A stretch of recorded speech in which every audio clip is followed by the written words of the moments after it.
Hello everybody and welcome back to the farm. Spring is just around the corner and boy has spring fever taken hold.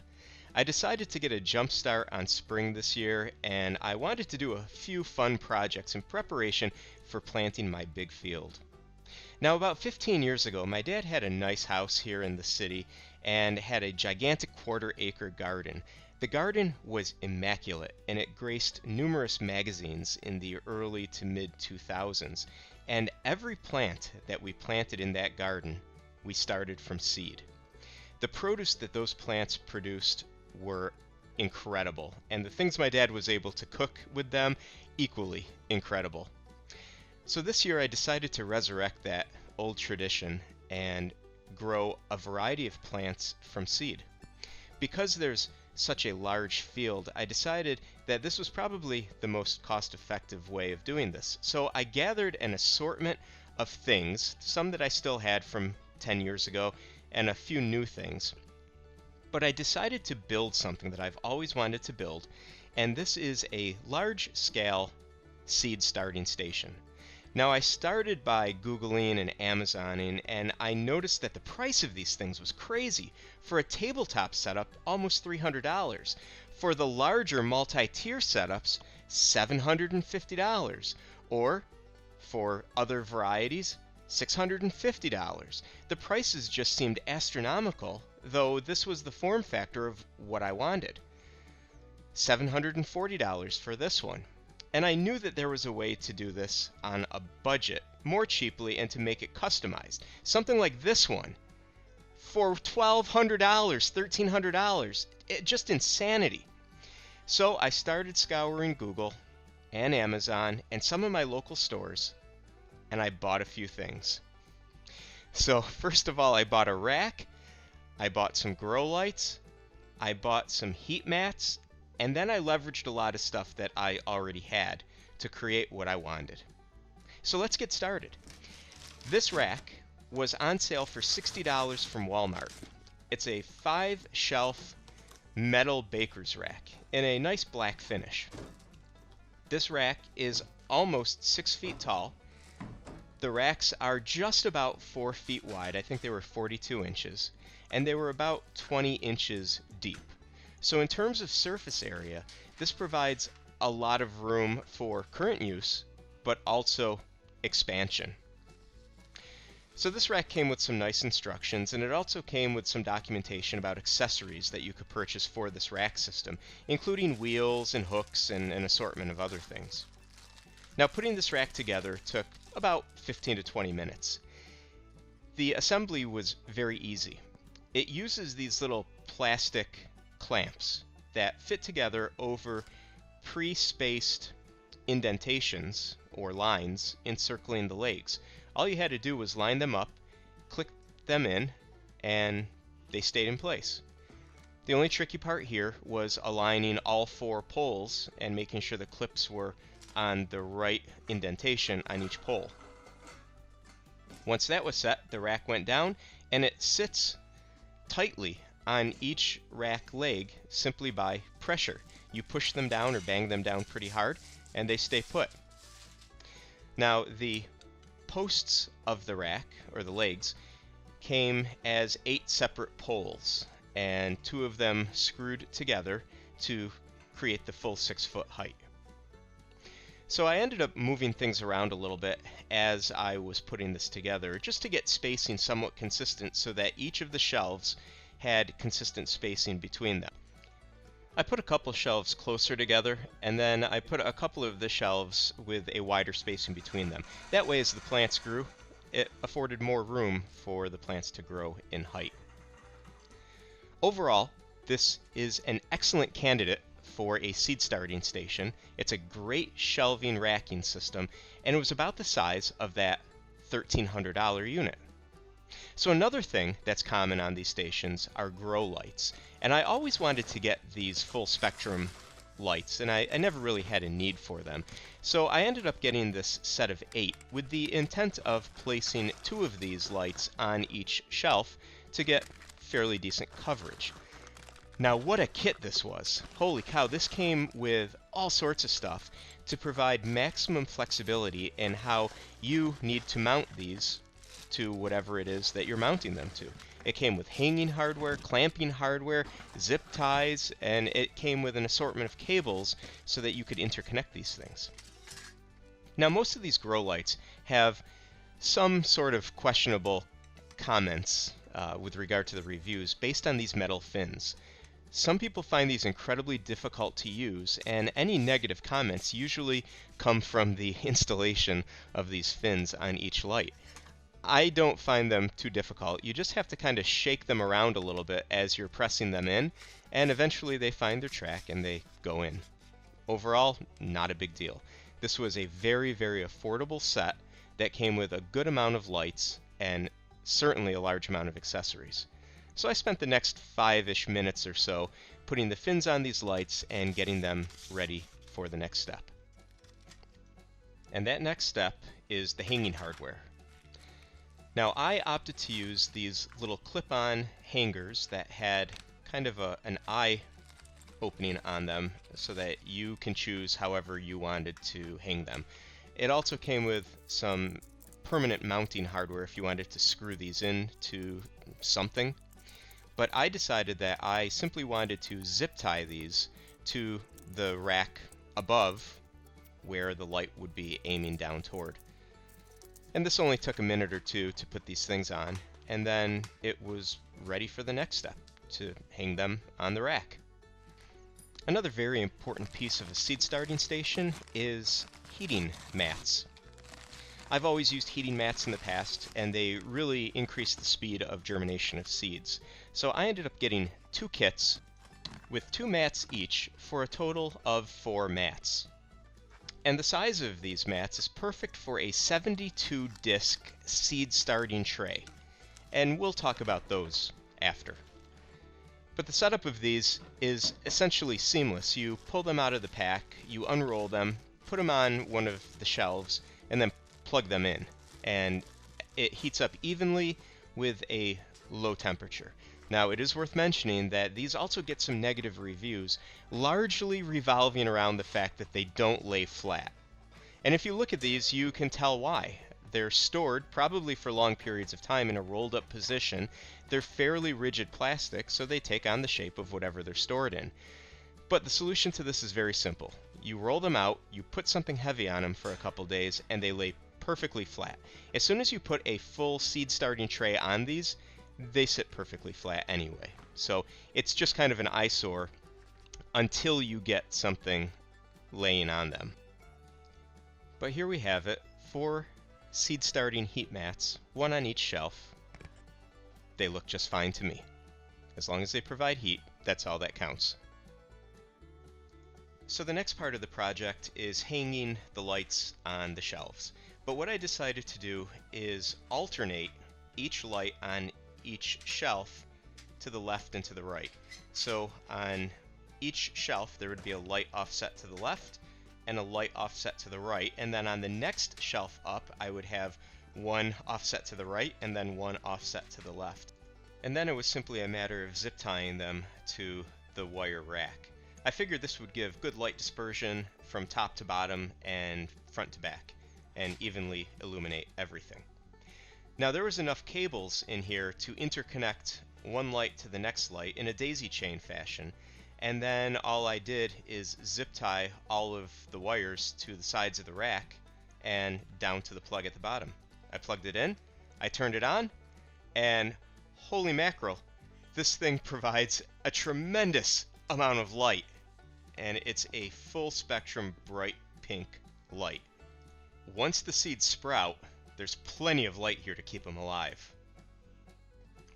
So while I was dealing with cord maintenance for the lights, I decided this would be a good time to run all of the individual cords from the heat mats down through the wire racks all the way to the bottom. And these cords are long enough that even at the highest shelf, the cord could reach all the way down to the floor.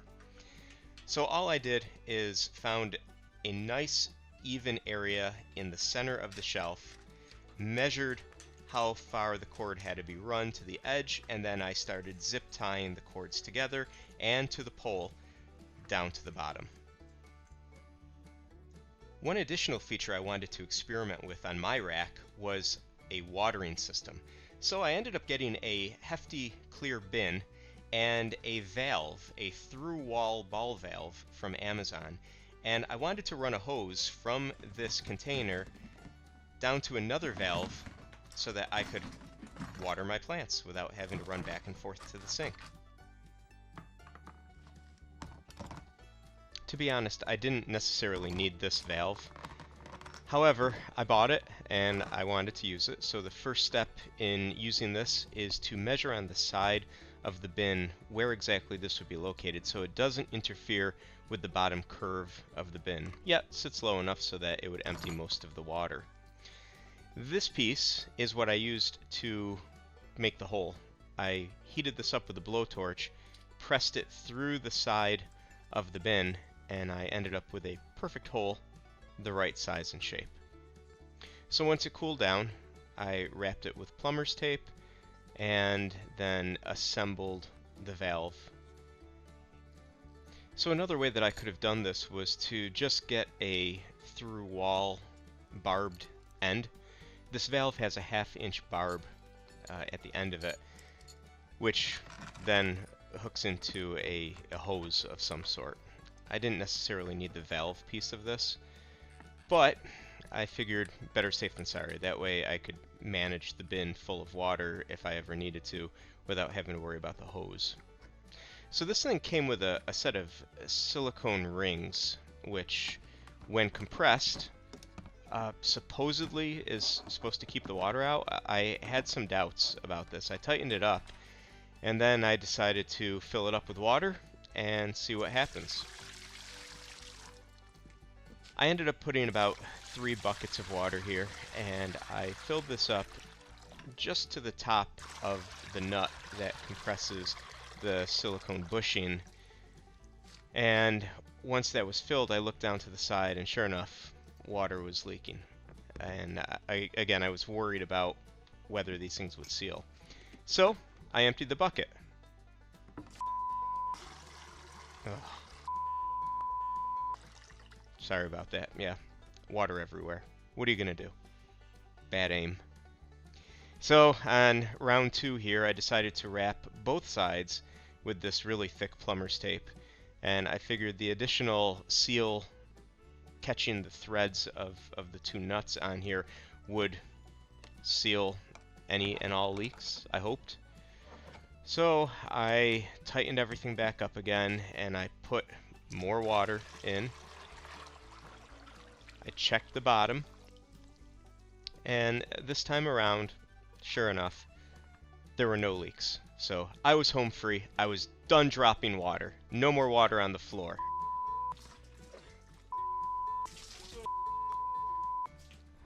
Water went everywhere. I didn't take into account the fact that the whole thing would buckle when I lifted it, and I got a complete shower. Once I dried off, though, it was time to put the plants in their new homes. As you can see, there's plenty of room for expansion here to add additional racks of plants. I could turn these trays sideways and put additional heating strips under them, and I would have room for at least 3 times the amount of trays here that I currently have. Everything looks good here. Still no leaks. This is a good time to talk about how all of this is powered. I have all the heating mats plugged into one power strip that plugs into a timer. The other timer powers the grow lights. The grow lights are on for 12 hours, off for 12 hours. The heating mats are on for a half hour, off for an hour, and that cycle continues throughout the entire day. Now, here are these pellet trays that we talked about. These are seed starting kits, and these things are pretty cheap, 10 bucks at Walmart. I had many of them. The problem is the pellets lose potency after a while. It's difficult for seeds to start in old compressed pellets. So it's nice to buy new ones every year. What I have always done is used hot water to cover the pellets and let them expand. And this is the best part of the whole process. Just make sure that all the pellets stay stuck down in their respective spots. And watch the magic happen. You'll probably have to add more water until they expand to their full size. So today you're going to join me as I plant a tray of seeds to start. You can see I have a nice assortment of plants, peppers and tomatoes of different varieties. Some of these are loose seeds and some of these are pelletized seeds. The very first thing you have to do though before you plant anything is go through and poke holes in the center of all of these peat pellets. I go for about a ½ inch deep. Each seed pack has their own specifications, but I find that a ½ inch works fairly decent. Then you just have to do a little quick math to figure out how you're going to divide up the amount of seeds that you have to how many columns of soil pellets you have. So this is an heirloom tomato, and you can see that these are pellets instead of loose seeds. They look like Nerds candies. All you do is just drop one pellet into each of the holes. When you have finished with however many pellets you want to plant with the tomatoes or whatever seeds you have, you'll notice you have leftover seeds. I just go through and plant 2 or sometimes 3 seeds per pellet. I'd rather end up with more than one plant growing per pellet than end up with a pellet that doesn't have anything growing in it. That's kind of a waste. You can always thin these out afterwards. And then just go through and using a pencil, which is what I use to poke the holes, just shift a little bit of soil over each opening to cover the seeds. That's really all you need to do. This SpongeBob pencil has been in my kit doing the exact same job for over 15 years. So the next 3 rows that we're going to plant is a Roma tomato, and you can see that these are loose tomato seeds. This is reflective of what most packets of seeds are. Very loose, very small, very difficult to handle seeds. Good luck trying to pick up just one seed while you're doing this. Typically, I just pinch a variety of seeds and drop what I can in the hole of each pellet. Inevitably, you end up with 3, 4, or even more seeds per pellet. And like I did before, you just keep going around and adding more seeds until all the seeds are gone. You don't want to waste any seeds, and you could always thin out your pellets once the plants start to grow. Make sure at the end that all the seeds are nicely tucked down into the hole of the pellet and cover them up with soil. This isn't the fastest process, but it's very satisfying at the end to know that you have a tray of 72 plants, or I should say 72 pellets and a whole lot of plants that are ready to grow. So I continued on and I planted 2 types of peppers, but once you're done, all you have to do is cover it with the lid that comes with the set. This creates a microclimate, a greenhouse, if you will, and you can see the nice warm water is immediately creating condensation. The combination of all of this in that enclosed space is going to foster germination, and your plants are going to grow. Now, once your plants do grow, you will inevitably have to transplant some of them. As the plants grow tall, they become root bound, and you don't want this to happen in a tray. You want to provide roots with ample room for growth. I use these disposable recyclable pots, which you can find at any big box store. And as you can see, some of my plants are very large now. So basically the process is add about 1 inch of potting mix to the bottom of the pot, and I try and remove the netting from the little compressed peat pellets. I know it's recyclable and biodegradable and all that kind of stuff, but I have found it remaining in my garden years after I've used these. So, you know, take it for what it is. I try and remove it. And then the next step is simply to add more soil, compress it down a little bit, and then continue to add more soil until you're almost at the top of the cup. You can watch another one take place. Provide about 1 inch of soil in the bottom of the cup. Grab a plant. You could see how they're getting root bound right now. There's some tearing action going on. I'm going to save him. And then start by removing the wrapping. It comes off fairly easily. Make sure that it sits roughly center in the pot, and then start to fill around it with soil. Don't worry if you drop some of this, it's very light and fluffy. It cleans up easy. This is Jiffy Seed Starting Mix, or otherwise known as potting soil mix, and it includes a lot of nice nutrients and stuff that really helps very young plants grow and begin to thrive. As you can see, these plants look very nice. These are squash plants. I don't know if they're summer squash or if they're zucchini, but everything is labeled correctly now, so in any case, they'll grow nice and large. So I showed Steve, you all know Steve, the one who helped me cut down the trees and the one who owns a farm. I showed Steve a picture of the plants and he said, "Wow, those are getting big. Time to transplant them. You probably planted them a little too early." And it's true, I did. Usually in the past, I have always started this process in early March, and I started it probably 3 weeks or 3.5 weeks early this year, simply because I was excited. And that's okay, they'll grow. And as you can see right here, this is a nice tomato plant. This is a Roma tomato. They've already reached probably 6 inches tall. Now the next step is that these will grow taller, more of the permanent leaves will appear, and the stems will thicken up. They'll turn into nice hardy plants, and the combination of the heated mat and the grow light will definitely help. I also took this opportunity to transplant a couple poinsettias that I had to give them a little bit more room to grow.